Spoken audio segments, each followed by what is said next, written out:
Bonjour les amis, je vous l'avoue, Éric Zemmour, je le supporte plus. J'ai regardé hier une émission, animée par Ruth Elkrief. Alors Ruth Elkrief, moi je dois dire, hein, il y a une humoriste Labajon là qui l'a appelée Birout Elkrief. Bah je trouve pas ça gentil quand même. Elle a une famille et tout. C'est pas respectueux, on peut pas faire n'importe quoi. Mais bon, c'était un aparté. Donc elle animait donc l'émission et il y avait Éric Zemmour et il y avait Laurent Geoffrin qui échangeait pendant une demi-heure. Bah, je vais vous dire, hein, moi, quand je vous dis je supporte plus Éric Zemmour, moi, je préfère Laurent Geoffrin, il n'y a pas de problème. J'ai bien écouté les deux. Hein. Punaise, chaque fois que j'entends Zemmour, mais moi, je dors plus, je fais des cauchemars. Mes enfants, mes petits-enfants, c'est pareil, ils se mettent à pleurer. Enfin, ça va pas du tout, quoi. Qu'est-ce qu'il raconte, Éric Zemmour? Il compare la situation de la France à celle du déclin de l'Empire romain. Il dit qu'on va disparaître, qu'on va être submergé. Il emploie des mots très violents. Il parle d'invasion migratoire, il parle de colonisation sur les musulmans, mais c'est terrible, il vient d'être condamné d'ailleurs, hein, mais sur les musulmans, alors il raconte que le voile c'est une arme du djihad, il raconte que l'islam c'est pas du tout compatible avec la France, il raconte que partout il y a des territoires perdus, c'est les lois de la charia qui s'appliquent et c'est plus les lois de la France, et il raconte que on est condamné à aller à une guerre civile avec beaucoup de morts. Bon, moi, je supporte plus ce discours. Hein. C'est anxiogène et tout. Alors que j'ai écouté Laurent Geoffrin, oh là là là là là là, lui, il a mis des baumes sur mes plaies. Il m'a rassuré. D'abord, il a expliqué que tout ça, c'était des fantasmes d'extrême droite, des fantasmes, comme un sentiment, quoi. Bon, quand Zemmour, il a dit, mais il y en a quand même 500 000 nouveaux qui arrivent tous les ans. Il a dit, alors, on est 65 millions. C'est vrai, finalement, c'est même pas 1%. C'est bien, moi, franchement, j'aime bien entendre ce discours. Et puis, il a dit que la très grande majorité des musulmans, ils étaient laïcs, ils étaient républicains, ils étaient patriotes. Il a dit, c'est vrai, hein, il y a une petite minorité qui fout le bordel et tout, qu'il va falloir remettre au pas, mais ça va se calmer. Il a d'autre part dit que ça allait bien se passer, comme ça s'était passé, que la France, elle avait toujours été un pays d'immigration. Zemmour, il dit que non, lui. Zemmour, il dit que c'est seulement depuis les années 60-70 qu'avant ça n'existait pas, que la population était homogène.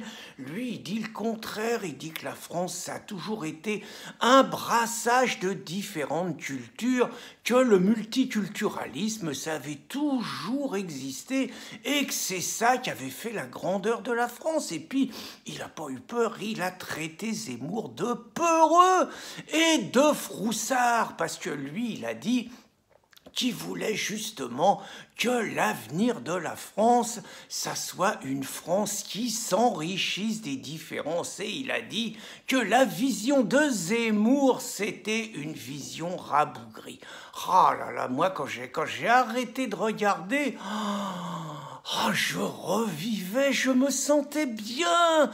Et pourtant, je dois dire que Laurent Geoffrin, c'était dur, hein, sa vie. Il n'a pas eu une vie facile. Hein. Bon, il est fils d'un milliardaire, d'accord, mais un fils de milliardaire qui s'appelle Jean-Pierre Mouchard. Et oui, son vrai nom, c'est Mouchard. Vous vous rendez compte, la méchanceté des enfants. Qu'est-ce qu'il a dû souffrir dans son enfance, même s'il allait quand même dans des écoles huppées. Hein. Bah oui, Jean-Pierre Mouchard, il avait des soupis.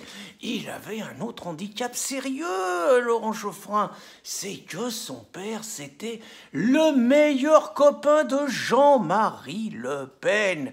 Et même les Le Pen, pour lui nuire, ils ont fait circuler des photos où on voyait Laurent Geoffrin à 25 ans, torse nu, entre nous, pas très costaud le mec, hein, devant Jean-Marie Le Pen, le menhir dans toute sa splendeur. Ils ont balancé ça quand il avait 25 ans. Donc à 25 ans, alors qu'il était membre du Parti Socialiste, il fréquentait encore les Le Pen. Bon, vous voyez un peu, ça aurait pu briser sa carrière. Et bah, il a réussi quand même, Laurent Geoffrin, malgré ce handicap. faut dire qu'il a milité tout le temps au Parti socialiste. Et puis, il a quand même su rassurer ceux qui auraient pu être un petit peu inquiets par son ascendance. En 1981, il a rejoint Libération.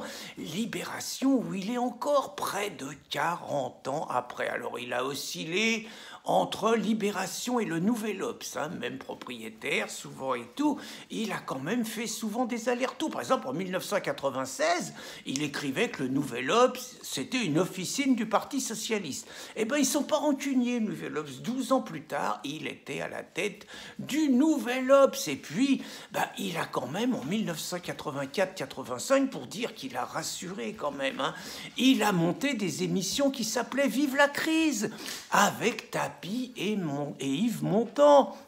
En gros, le truc, c'était, ok, bon, les prolos, ils se retrouvent au chômage, on ferme les grandes industries et tout, ça fait des millions de chômeurs, mais c'est pas grave, c'est une aubaine, ça permet de redémarrer sur des basses scènes, grâce à ça, il y a des Bernard Tapie, il y a des nouveaux innovateurs, il y a des managers, on va rentrer dans une société moderne, ils touchent un petit peu des sous pour ça, mais bon. Et puis, surtout, ce qui est bien, c'est qu'il a été aussi adoubé par les Young Leaders. Vous savez, les sociétés américaines qui prennent sous leur coupe un petit peu les jeunes pousses prometteuses pour les formater un petit peu mieux. Donc moi, ça me rassure, hein, qu'ils soient soutenus par les Américains. Moi, ça me va. Et puis... il a quand même su, hein, quand il est face à des hommes politiques, il n'a pas peur, le Rochefrin. Hein.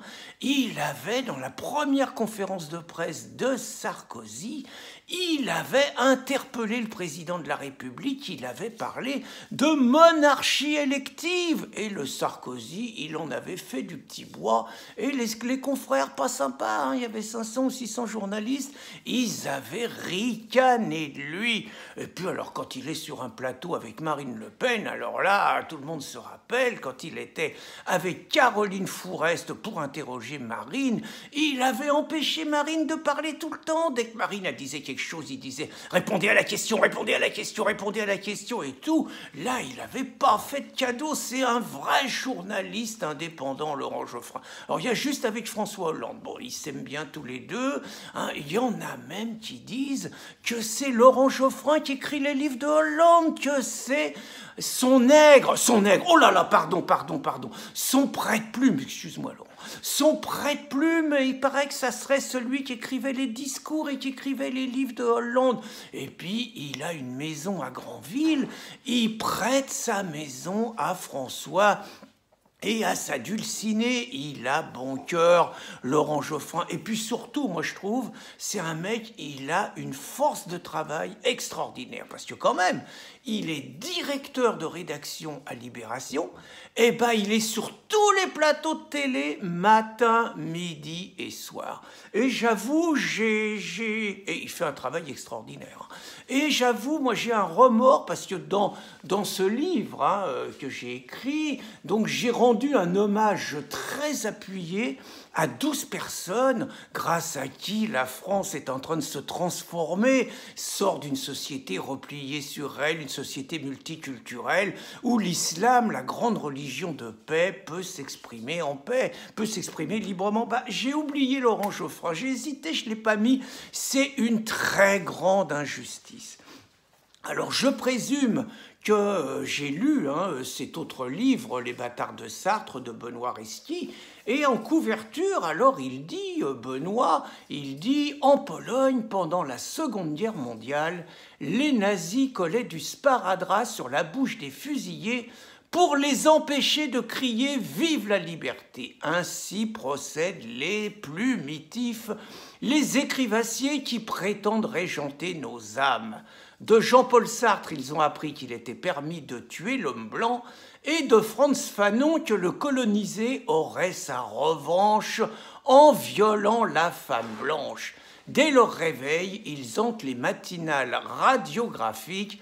À midi, ils investissent les grandes rédactions et le soir occupent les plateaux de télévision. et ils sont munis de sparadrap pour nous faire taire. Je suis sûr, connaissant Benoît, qu'il citait notamment Laurent Geoffrin. Eh ben, il n'a pas raison. Laurent Geoffrin, c'est vrai, il est sur tous les plateaux, c'est pas pour nous faire taire, c'est pour nous rassurer. Encore merci Laurent Geoffrin pour l'ensemble de ton œuvre au service de la déontologie du métier de journaliste. Bonne journée les amis.